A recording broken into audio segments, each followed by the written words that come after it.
నమస్కారం. TV6 news వార్తలకు స్వాగతం. ముందుగా వార్తల్లోని ముఖ్యాంశాలు. కుటుంబ భద్రత కోసం బీమా పథకం ప్రవేశపెట్టామని సీఎం రేవంత్ ప్రకటన. ఆధారమైన వ్యక్తి మరణిస్తే కుటుంబం రక్షణ కోసం కొత్త పథకం అమలు. సింగరేణి విద్యుత్ ఉద్యోగులకు బీమా పథకం ద్వారా భరోసా. సంక్షేమంతో పాటు భద్రతకు ప్రాధాన్యమని వ్యాఖ్య. పిఠాపురం అభివృద్దిపై మంత్రి నారాయణ సమీక్ష. అమృత్ పథకం ద్వారా తాగునీటి సమస్యల పరిష్కారానికి చర్యలు. మున్సిపాలిటీల్లో రోడ్లు, డ్రైనేజ్ పనులు పూర్తి. 6 నెలల్లో మున్సిపల్ ఎన్నికలు నిర్వహిస్తామని ప్రకటన.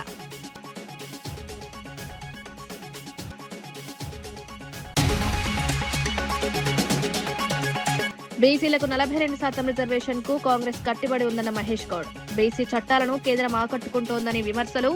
భవిష్యత్తులో తెలంగాణకు బీసీ సీఎం వస్తారని వ్యాఖ్య. సమాన హక్కుల కోసం కాంగ్రెస్ ప్రభుత్వం కట్టుబడి ఉందని వెల్లడి. లోక్సభలో చమురు నిల్వలపై ప్రధాని మోదీ కీలక వివరాలు వెల్లడి. దేశంలో 53 మిలియన్ మెట్రిక్ టన్నుల చమురు నిల్వలున్నాయని వ్యాఖ్య.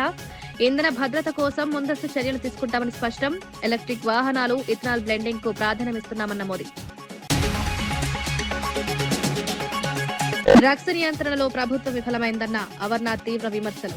యువత భవిష్యత్తు ప్రమాదంలో ఉందని ఆందోళన. డ్రగ్స్ సమస్య పెరుగుతోందని విమర్శలు. కఠిన చర్యలు తీసుకోవాలని డిమాండ్.